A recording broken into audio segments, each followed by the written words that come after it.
when Medvedev said that over the weekend, that was the scariest thing I heard all weekend, because Iran's making threats, and we're going to be talking about this. I mean, closing the Straits of Hormuz, and there's talk about perhaps sleeper cells in the United States, all those kind of things.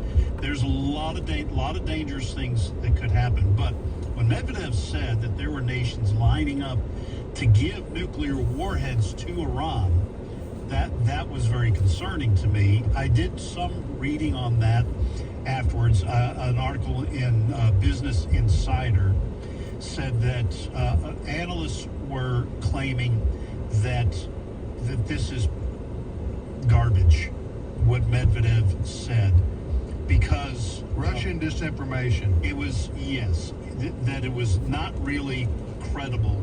And one of these individuals, Pavel Pkwy, I can't spell that because I'm looking at it. He's a senior researcher in the United Nations Institute for Disarmament. He researches weapons of mass destruction.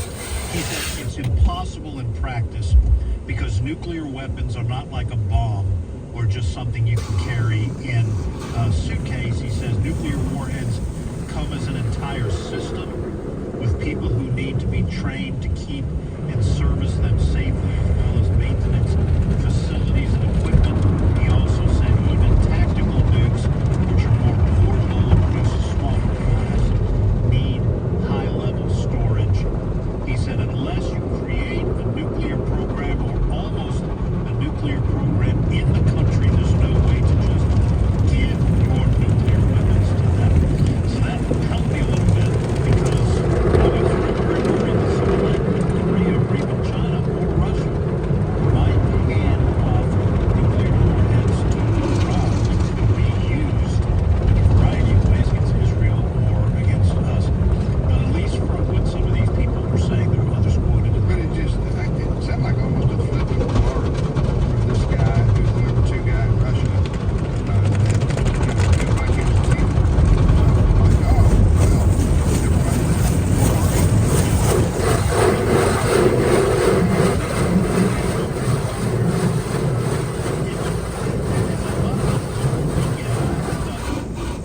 like you said, how dangerous for the country who gives them the weapons.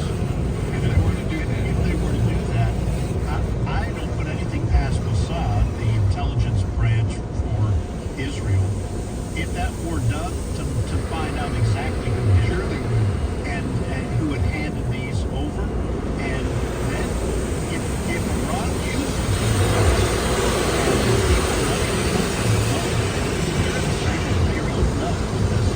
apocalyptic religious belief, they're going to use those nuclear weapons. And the country who gives them those weapons are responsible for the carnage. All right, well, we're going to take a look at I've been reading a lot of this. It's fascinating. The mission that our military undertook to take out the nuclear facilities, nuclear weapon facilities there in Iran. And joining us to talk about it is our good friend Dr. Frank Turek from Cross-Examined Ministries, and I don't have enough faith to be an atheist radio show and podcast. How you doing, Frank? I'm just swell. How's everybody there? All right, brother. Hey, I want to ask you, what you mentioned it before. What is your military experience? Well, I was in naval aviation, but my middle son was in Air Force aviation. In fact, he was a refueler. He used to fly KC-10s. Now, they've retired the KC-10s. Now they got the KC-135, and they're trying to bring the 46 on to refuel. I don't know which refuelers were involved bringing the B-2s across. But what we used to say about my son Spencer is that every day he would fly up to 30,000 feet, he would sit around and pass gas. Oh, man. Wow. That's something, guys. Yeah.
refueling is nothing new.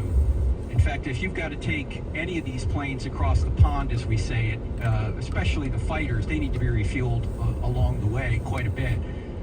This 37-hour round trip for the B-2, they say they were refueled like 3 times each way. So, But they left out of we had decoys here, and oh yeah, they left out of